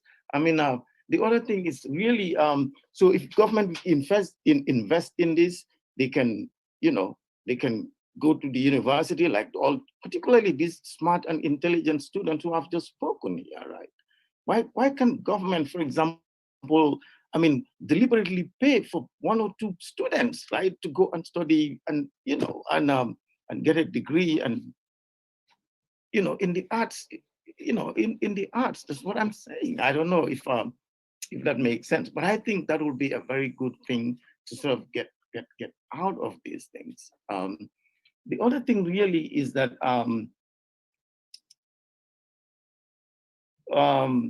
we, and I think that will really help us. For example, are we really knowledgeable enough about the cultural and educational basis of past and current ways of our existential strategies, or simply our historical trajectory through the lens of culture? Do we really understand this? And how can we understand this? I think are important questions, right? For example, how does culture really impede, or how does culture inform, or how does culture motivate the development aspirations of our people? I think those are things that maybe we can sort of think about a little bit more deeply, or even how can we utilize the enabling capacity of culture to understand the principles sort of that are at work in any self-sustained environment. For example, not only to better preserve the past, but also how to wisely use it. I think that's and this has been said, by many of the presenters already, and I think these are really, really good points. Another important thing is, how do we apply this cultural knowledge so that the development can go forward? And I think it must be Cherno who mentioned about this Sanawiya and all these kinds of things. But I think these are really, really very good resources that can help us forge sort of a really sort of tangible way for our country, particularly with all what is going on. And I also want to say just a word or two about what I think Isona said about sort of this marginalization of culture, which is really true, particularly if we consider the development. I think Hassan talked about this, but if we think about the development of culture since from independence up to now, I will little bit disagree that not much has been done about this, right? I think we can all compare the cultural, the Ministry of Culture or the Department of Culture to other departments, right? For example, how many people have a, degree or PhDs in education, right? At the Ministry of Education. How many people have, degrees in the Ministry of Agriculture, right? And various departments, but how many, really? Are we serious about culture? Or really, let's go there and look at these things ourselves. So I think what MSDG is doing, this is excellent. I think this is a very good starting point. This is a platform where we can talk about this, but also I think this is an opportunity also for us to think about this and find ways of how we can, maybe advise the government or come up with ways of where, at least particularly the youths, and I said this again, I met some really intelligent and very smart students at the UTG, and I think really something has to be done about this, right? At individual level, lots of people are doing different things in trying to help, but I think that we need to have a strategy in place. Can I shut my mouth so that I don't go too long? Thank you very much, Prof. Balasaho, for that overview, those analysis. I think is well noted. Yes, if maybe we can have Njok. Is Karija gone? We have Njok, and we must have lost Hasum. Njok Malik? Yeah, hello again, Dr. Yes. Their comments. Yeah. Is it, well, I think the question was, what can be done to restore originality and pureness of Gambian culture? And what is your suggestion to the suggestion that culture and heritage should be inculcated in the curriculum? If I take the second part of the question first, I started when I was in support of Sona's original point that we need to move culture from the margins to the center. I said that cultural education is really important, and obviously one would expect that to be from the people, school children, and even the sort of arts and craft that you give to children. It's sort of their imagination, their thinking. It just develops this, and this helps children as they grow. That's why you see here, well, because I am sort of active here in UK with the arts and all that, but I can see that this is sort of a real sort of major component in all schools. They want to ensure there's cultural education, and from year, not only from year one, even from nursery, So that point, I couldn't agree more. See, it needs to be back. I remember when I was going to school in Gambia, that was moons ago, primary school at Albion. We used to have some cultural distinct. I used to be part of a choir at Albion School. So I think, if it is not part of the curriculum now, then, it has to be restored. It has to be there, definitely. So, yeah, I cannot belabor that point. I'm talking about pure Gambian culture. I don't know. History has proven that Ifang Bonde has done it. They've left their pop sort of music and they introduced Afro-Manding, and it worked. But then again, we live in a very dynamic world. Things change. I'm not sure whether we can do that again. I'm not sure whether you can even be brave enough to try to do something like that and expect it to work. The world is changing, and we live more sort of a global village now, that the influence of sort of Western culture is so impactful that you cannot just expect to go back and do sort of original Gambian stuff and expect it to work. I don't know, I may be wrong, but I just think it's best to be evolving with times and adjusting. I can agree with the point that maybe any sort of music genre that you are active on you would want to see your culture in it, whether you are even doing urban music and or pure sort of rapping and all that. It's good to get your sort of African or Gambian sort of authenticity in it. Yes, but to have pure authenticity, I'm not too sure. Yeah, so I just thought I just chip in. Okay. Well, thank you very much, Job. Maybe at this stage, maybe we can play a video, that of Wagan. Profile. Assalamu alaikum. I'm Abdul Karim Wagan. Yes, Mamos Media will play it now. Thank you. Okay. Thank you. So please relax and enjoy this video. And from Abdul Karim Wagan Fai. Assalamu alaikum. I'm Abdul Karim Wagan Fai. Culture has to be highly appreciated. It speaks a lot about our people. It shows everything about us. From one's culture, you can tell practically everything about that group of people. And Gambian culture, I'll speak more on the artistic and musical appreciation of it, dating back, of course, to maybe traditional and folk culture, going to the 60s with the advent of the Super Eagles, likewise other groups transforming to eventually Ifan Bondi, Gelewar, and all of those.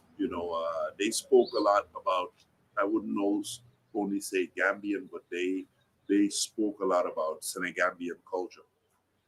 But that also eventually transformed some of the socio-political things that happened within some region, and in particular the Gambia, also caused a lot of breaks in some of these artistic cultural things from the 70s and particularly 80s going to 81.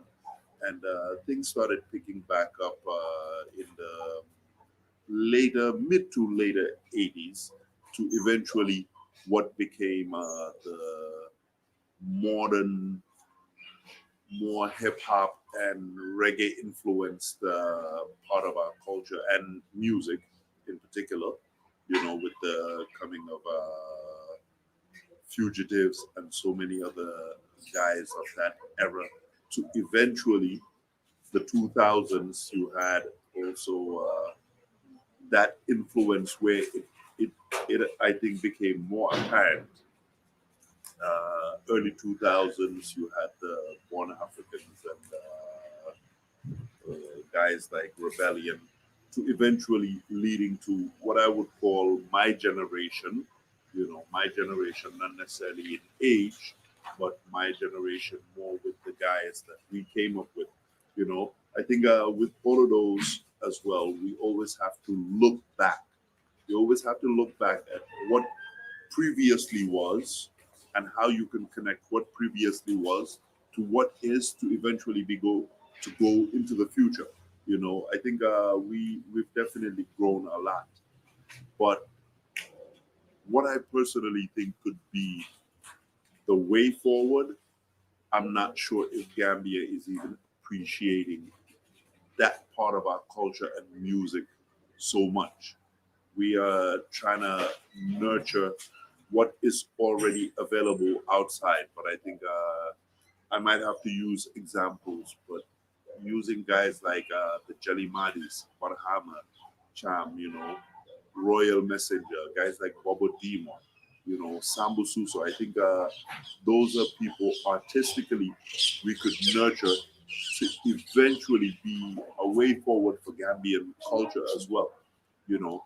With guys like that, I think the world would definitely appreciate, because they showcase a lot about our tradition and our culture, but it's also very modern and can be appreciated by the world.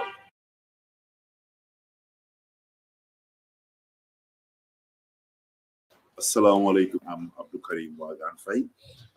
Culture has to be highly appreciated. It speaks a lot about our people. It shows everything about us from. Yeah. Okay.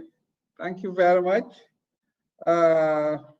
We've heard from the different participants, and also Prof. Saho did give us his views on the issue, and now with this last video, I think later it will be shared for everybody to look at. Yes, I want to be guided now, Prof. Here should we now, because we are now reaching the tail end now. What next? We do have question from Inspector Dumbaya. Who Good. couldn't connect. He sent a question. I don't know. Oh, yes, Nay, please go ahead. Yes, he said that why can't the diasporans and philanthropists emulate Professor Jibril Fall and music promoter Njok Malik Jeng in taking the police ban to higher heights? Human resource is not a problem to the police ban, but what the police ban needs is to build its members' capacity, exposure to overseas performance and good musical equipment. Meanwhile, we thank Mr. Malik Jeng for giving the police ban a year all round of free internet. Wow. Well, thank you very much, Malik, for that opportunity. And I think attended a program where Dr. Barry was saying that he really enjoyed the police ban and so on. And yes, what can we do? It's not only the diaspora, but all of us. What can we do to support our police, especially the police ban, in their activities, and either here or in the diaspora, especially? Okay, that's what that's the question. And do you have another question? Maybe before we allow our panelists to respond. Yes, there is one question that says, somebody from Zoom user, the name is not there. Do we have a national troop? Well, the IFASUM is not. No, not yet. No, we don't have. So yes, as Prof. Balasaho, the former DG, he knows it to his fingertips. Right. Yeah? Not yet. Right? I think they are still struggling to. They're still trying to figure it out. Yeah, every year we talked about it, but it's still in the pipeline. Yeah. Well, I hope one day it will come out. I think it will be a very good thing, though. Yes, Day? Do you have another one, Day? No, the rest are just statements. Okay. Or profile? Perhaps you can go back to your keynote speakers for them to give us their concluding remarks. Okay, yeah. All right, so ladies and gentlemen, if we don't have any other question and comment, we now give the floor to I have one question though, sorry. Please. Yeah, to you. Go ahead. Okay. Is there any possibility for a collaboration between, say, the NCAC and the UTG? Because I think that the depository has quite a lot of interesting materials that your students can use, for research. Instead of, say, it will save them some resources. Instead of going to the field and do some research, they can just go to NCAC and do their projects. So is there anything that can be done where, for example, even some of the professors who are teaching there, like people with, can go and help the NCAC, particularly in, I think there are all these, materials there on lullaby songs, on tradition, lots of materials that I think that your students can use. Is that a possibility? Yes, we have activities that we normally do with NCAC some extent, and the Hasum is an adjunct lecturer. You know, for the past years, he's been teaching in our history department. Currently, this semester, he's also teaching. So we have activities, and also our students do research using the materials most of the time from NCAC and the National Archives, especially our masters in African history. So, in fact, it's mandatory as per the course, especially the Professor Ansar is there, so they always have to go there to their archive. What we have not done is to now go out of our comfort zone into the classrooms to go and fix some of the issues at NCAC. We haven't done that, but maybe that's also an issue that we can work on, especially now with our new director of research and consultancy. We were able to do something with Hasum. The Hasum is very, very active, and generous with us, and just recently took part in our grant research grant allocation. So he's also part of the panelists for the evaluation of the grants that we'll be distributing $16 million on research to give to lecturers.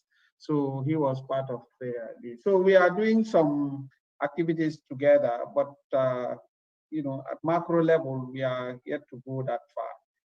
But these are things that we can do in the long run. Yeah. Bala? Great. Yeah, I say great. Oh, very good. Okay, thank you. Okay, so on that note, we go back to our speakers to give their closing remarks. And that is, let me start with the Sona. And then we'll have Dr. Sala. So Sona Jawate. And I would, is it possible to at least also, since we are talking about music, I know maybe your guitar, your kora is far from you, but anything that is music, it will be really nice if we had to conclude with that note, but do as you feel. Yeah, they are not with me, unfortunately, where I am right now. But I know I heard something playing at the beginning. I recognize that was me there at the start. So yeah, I appreciate the support. I appreciate that. Yes, I mean, I think that a lot has been said. I think it's really interesting hearing the conversation going around, and it's very encouraging hearing that, as actually Khadija said earlier, that it's like everyone is on the same page, which I think is really encouraging to hear, and to recognize that there's definitely, I think someone always said to me, it's strength in numbers, and I believe that very much so. Even with initiatives that I'm working on, at some point, it is the strength in joining hands with other institutions and organizations, individuals who are doing the same work on the ground. And as was mentioned before, it's very much a matter of making sure that we do make that difference. We make those hardcore differences and changes within society. And I think as well, we all do have that power and the platform in different ways to make those changes and to go for it. It's something that I've very much based everything that I do, which is basically getting started, going for it. When I first opened the academy, I had nothing. I could spend I could have waited for funding, waited for planning and all the rest of it. But again, the changes that need to be made, the lives being lived, as far as I'm concerned, for young people are happening every year is a long time to pass without contributing something and making a difference. So I started under a tree with nothing, but I go by the principle, it's the content and the quality of what you do and not what you have to do those things. And it's something that I found a little frustrating in some of the context that I was in touch with at the time, where there was funding going into certain things. There was nice facilities or whatever, and yet the quality, the content of what was taking place within those facilities was still very, very much not at the level that it should be. And so this, for me, was trying to look at how do we do something the other way around? How do we focus on what it is that we deliver and worry about the framework and the shell afterwards? And so that's pretty much how I've based the academy that I'm working on. It's very much focusing on the content and what it is and the difference that we're making to those children's lives. Children who come from very, very diverse backgrounds. As we know, Gambia has a lot of different people. We have so much cultural diversity, linguistic, identity differences, and also differences in economic backgrounds. And it's very important that we are able to represent a segment of the entire Gambian society, whether you're from the town or the rural societies. And for that reason, this academy for me brings those people together and to demonstrate it actually doesn't matter what background you come from. I've had kids coming to the school at the age of 13 who still don't know how to hold a pen. But let's see what difference we can make within a year. And mostly let's start to build that sense of cultural pride and identity within students from a very young age, because that sets the platform for the rest of their life. No matter what it is they go to do in life, that very much sets the background on the platform. And that, I think, is what culture is about. Is it's not something that tangible that we can touch, that we can mold or shape. It is literally the fabric of everything that we do and the conduct and how we choose to go about everything. And that is what I'm demonstrating to not just the students, but also to those people who are looking in and observing to see what difference do you make to these young people's lives. So for me, it's been definitely a pleasure to be on board this panel. A big thank you to everybody involved, especially the panelists.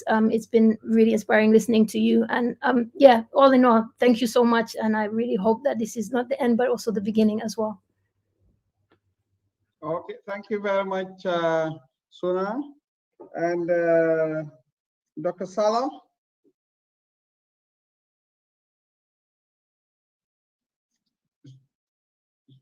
Dr. Salah still connected? Okay, can you hear me now? Yes. Can you hear me, yeah? Yes, loud and clear, Dr. Salah. Okay.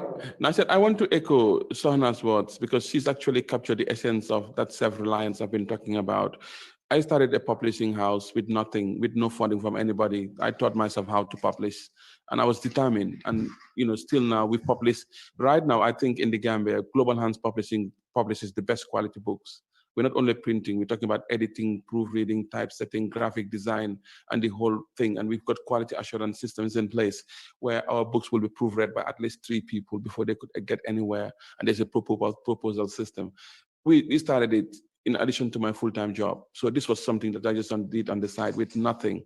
So I'm just thinking that if the will is there, we built the Mandua Development Hub now with nothing. We never had funding from anybody. And this is the point, that we cannot wait for anybody to come and do it for us.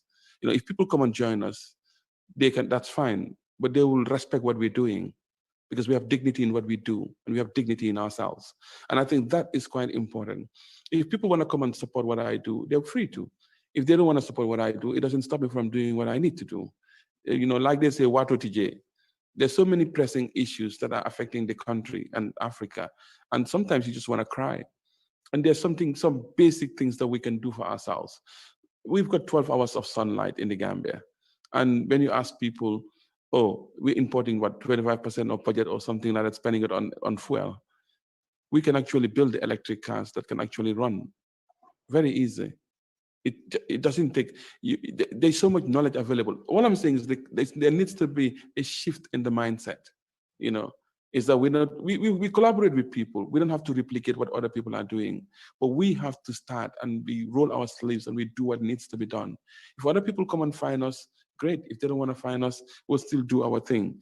The thing about quality is also quite important, because when I looked at some of the books that were being published in the Gambia, the quality was abysmal. You know, there were so many errors in some of the books. The cover design was so poorly done, the graphics were so poorly done, the pixels, and I just said that whatever we publish, it must be of the highest quality. And yes, we've made mistakes, but we've learned along the way. But we insisted on quality. And with our programs, whatever we do, we have to insist on quality. And I think Sona made that point earlier again. You know, if the quality is good, people will be attracted to it. And I think it's very, very important that we learn our craft. You know, we learn our craft. We study from those who know. We are willing to make the mistakes and we learn. So focusing on quality in terms of the students ask about what can be done in the schools. I think whatever we do in the schools, whatever we do with the curriculum, it has to be something, and I think Professor Sahar talked about getting NCAC to work with others. I think it is really, really important that, you know, when we do things, we bring in the right people and we seek knowledge and we go and study. And I think the mistake I see is like a lot of people just want to get up tomorrow and just do something. They haven't thought about it properly. They don't have the skills. They haven't gone to learn their craft. So I think it's really important that people focus on quality.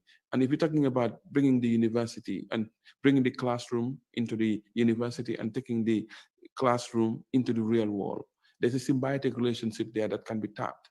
And I think that's also quite important. The key bit, again, is about social entrepreneurship. You know, we cannot keep on giving our time, our energy, you know, without any remuneration. Yes, I think I'm lucky that my job has paid my bills and I'm able to indulge myself in all my fantasies about development. But not everybody's in that fortunate situation. And even if you do it for a long time, it has an impact on yourself, on your family, on your health, and, you know, so, and your motivation even. So we need to think about how some of these ventures must move away from a charity-based model, you know, and what in the charity world is called imaging pornography, and move more towards actually putting it and building it on sound footing. I was running Global Hands Publishing for a while, but I'm getting old, my bones are getting tired, and now we're going to set it up in the Gambia and pass it on probably to people who have got the time and the energy to carry it on. I'm saying that this must make profit and be able to generate daily bread for those people who are coming in as well. And I think it's very, very important that, you know, as we move forward, as we lead this cultural revolution, as we're thinking about how globalization impacts us, because globalization also gives us an opportunity to do things in a different way and to engage in reverse innovation, in that some mistakes have already been made that we don't need to make. So, but I think it's really important about self-reliance, about quality, and also about social entrepreneurship. Thank you. Thank you very much, Dr. Sala. Thank you very much, Sona Jobate. And thank you all the discussants, Dr. Chernobari, Hasum Sise, Njok Malik Jeng, and Khadija George Sise. We're very, very grateful on behalf of the organizers, MSDG project, and want to thank Nene Bojang, and my sister Ndei also for the support earlier on, and obviously our sisters Ami Shiri and Kumba Kuyate for those messages voices, and special thanks to Professor Fall and the entire team of the MSDG project. We, on behalf of the University of the Gambia, we're very, very proud to collaborate with you. And you've heard the students. I think they're all ready to work with your team and the rest, and to make sure that we promote our culture, we revive and reposition ourselves. And there cannot be any sustainable development if it is not culturally grounded, and that's our belief. And we hope that we will question the logic. We will continue reclaiming the mantle, and so that what used to happen negatively to some extent through education, through culture, we now change that trajectory. And the work, the sacrifice that you've done, we've heard you. And the world, the rest, the Gambian people will also see how we will be working with your team to make sure that the cultural agenda of this country, the academic agenda of this country is clearly harnessed.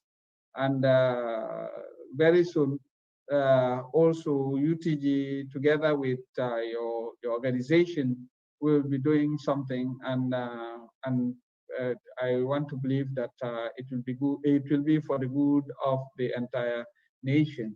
And we want to thank you for the service that you are doing, and together with the entire team, because this is the time for Gambians to come forward and contribute their quota.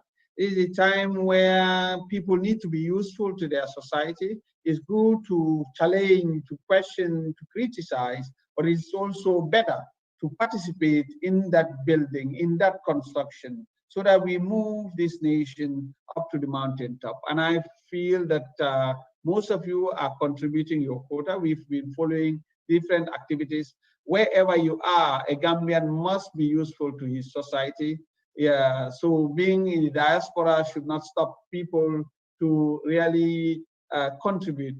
And that's through this medium, education, like Frederick Douglass would say, education is the road to freedom. And this is an opportunity where young ones and academics, professionals, all come together around the table of academic brotherhood and cultural brotherhood to really develop this nation. And this is this exercise, I think, is very, very good. And the program, the fact that the first day started with culture, so it means everything must be supported through culture, because that's the foundation. So tomorrow, when there will be the economic aspect of it, and that will lead to the political dimension with the electoral aspect of it, and so on and so forth, then we would have understood that whatever we do must be culturally rooted. And since it is culturally rooted, it is sustainable. So